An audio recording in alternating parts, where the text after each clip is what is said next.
Hello guys, welcome to another video. Today we're going to talk about two of my favorite countries in the Balkan region, which are Croatia and Montenegro. Hrvatska i Crna Gora. Croatia and Montenegro are two countries in the southern part of Central Europe, with much more similarities than differences. They both offer a high quality of life and good opportunities for entrepreneurs. They also share a number of cultural and historic elements and speak an almost identical language. However, they share important differences in many aspects, such as taxes, their political status, and most importantly, how easy it is to get a residence permit in each one of them. Let's compare them in the following terms: the job market, cost of living, real estate, visas and residence permits, taxes, weather and climate, and the language. Both countries are in the southern part of Central or Eastern Europe, depending on the source. Montenegro is a bit more to the east, and Croatia is more leaning towards Central Europe.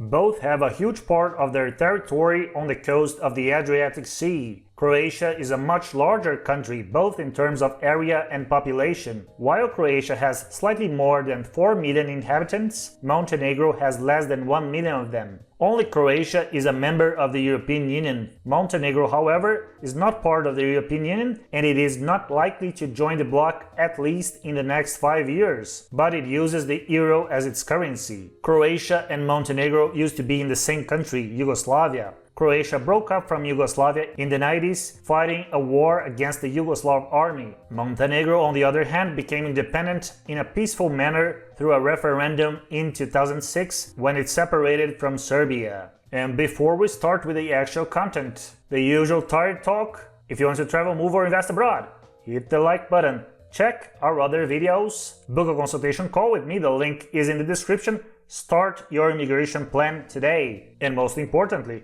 subscribe! Let's start. Let's start comparing the job market in Croatia and Montenegro. When we talk about the job market in Croatia and Montenegro, finding a job in one of these countries, Croatia clearly has an advantage. Salaries in Croatia are the first aspect of the job market in which Croatia has an edge over Montenegro. The average net salary in Croatia is roughly 900 euros per month. In Montenegro, the average salary is somewhere around 450 euros per month, both in net figures. So in Croatia, salaries tend to be the double of what they are in Montenegro. Croatia also has a lower unemployment rate than Montenegro. Although both countries are heavily reliant on the tourism industry, Croatia has significantly lower unemployment rates than its southern neighbor. Since Croatia is part of the EU and Montenegro is not, Croatia has a number of economic advantages, which end up reflecting in a more dynamic job market. If you're looking for a job, Croatia is definitely the best choice. However, if you're looking to hire people, Montenegro might be a better option since you will be able to hire more staff, spending less money. Now let's talk about the cost of living in Montenegro and Croatia. In terms of cost of living, Croatia is clearly more expensive than Montenegro. However, that does not necessarily apply to all aspects of their monthly expenses. Since salaries are significantly higher in Croatia, you can expect to pay more for everything related to any kind of services. Taxi rides, taking care of your pets, restaurants, all of this will definitely be more expensive in Croatia. Groceries, no. Groceries, however, did not have a significant price difference in Croatia and Montenegro. A good part of the products you will find in Croatia and Montenegro supermarkets are imported. Something like a Barilla pasta or some other international imported product will cost virtually the same in Croatia or in Montenegro. However, local produce is cheaper in Montenegro than in Croatia. The same applies to everything related to real estate, renting or buying, which is the next topic in this video. Croatia is also more expensive than Montenegro in terms of real estate, but there are other important differences regarding properties in both countries. Both in Croatia and in Montenegro, the capital cities, Zagreb and Podgorica, are more affordable than most towns and cities at the seaside. Podgorica is cheaper than Zagreb,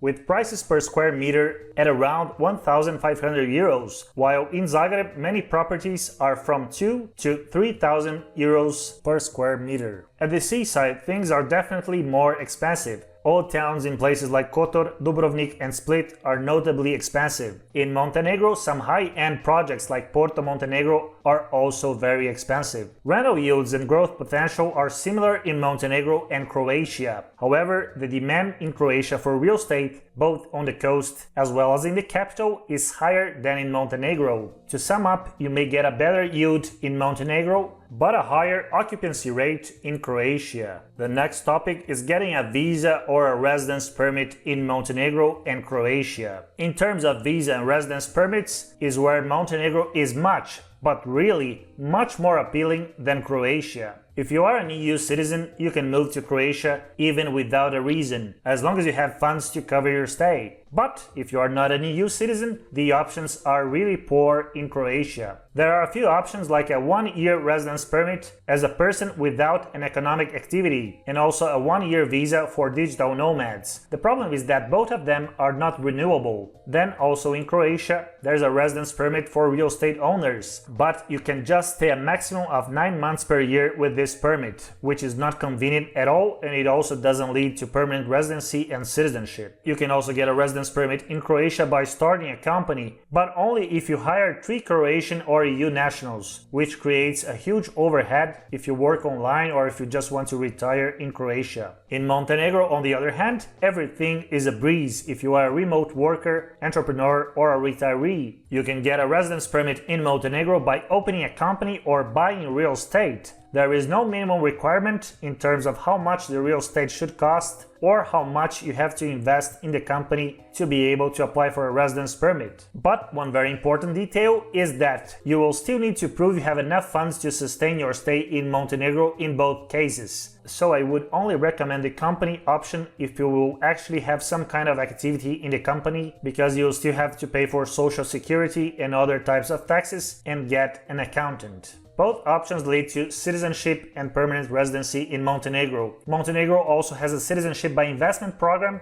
but it is going to end this year. So if you want to purchase your Montenegro citizenship, you better run. The next topic is one of the most critical ones, one of the most dangerous aspects of living in a new country: taxes. And in terms of taxes, Montenegro also has an edge over Croatia. Montenegro uses a flat tax system for companies as well as for individuals. Currently, the rate is at 9%. Montenegro also has less overhead in other types of taxes such as payroll taxes, which is important if you want to have a company with several employees. That said, Croatia still has not too high taxes, considering it is an European Union member. Income taxes in Croatia are significantly lower than other countries nearby, such as Slovenia, Austria and Italy. The next topic is weather and climate. The weather and climate are similar in Montenegro and Croatia. The coastal areas in both countries have a Mediterranean climate with warm summers. The beauty of living at the seaside is that it rarely gets too cold in both countries. However, if you like mountains, Montenegro, the name Mountains Montenegro,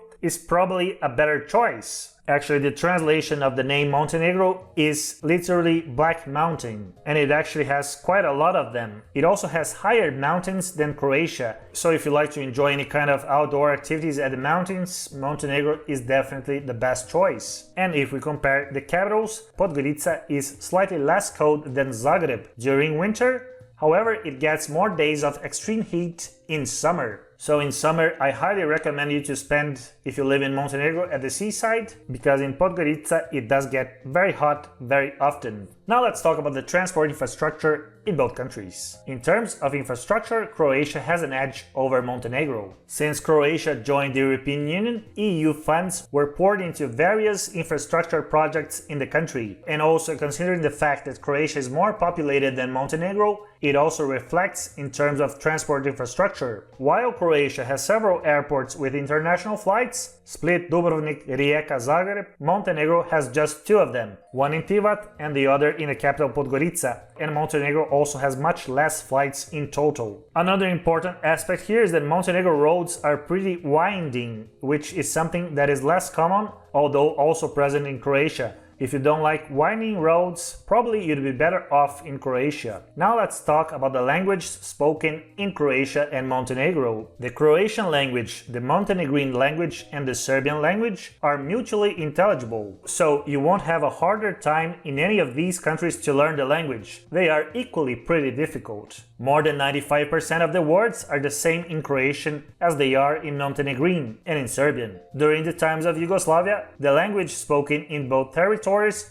was actually called Serbo-Croatian. The younger generation also speaks pretty good English. It is not uncommon to find Italian or German speakers in both countries. In Montenegro, more and more Russian is heard in the streets, especially at the seaside during summer. Now let's go to the final considerations and my personal verdict regarding Croatia and Montenegro and which country you should choose for your next trip or to reside. If you're looking for a job, your chances of finding one and getting a better salary are definitely in Croatia. So, looking for a job? Don't even think about it, just choose Croatia. If you want to open a company in any of these countries, your best chances are in the tourism industry. Unfortunately, other types of industries are not very well developed in both Croatia and Montenegro, so you have very limited options if you want to open a business which is not a digital business with international clients. If you are a non-EU citizen, a digital nomad, an entrepreneur, a real estate investor or a retiree, Montenegro is definitely a better choice as it is much easier to get a residence permit and citizenship in Montenegro than in Croatia. That's it for today's video.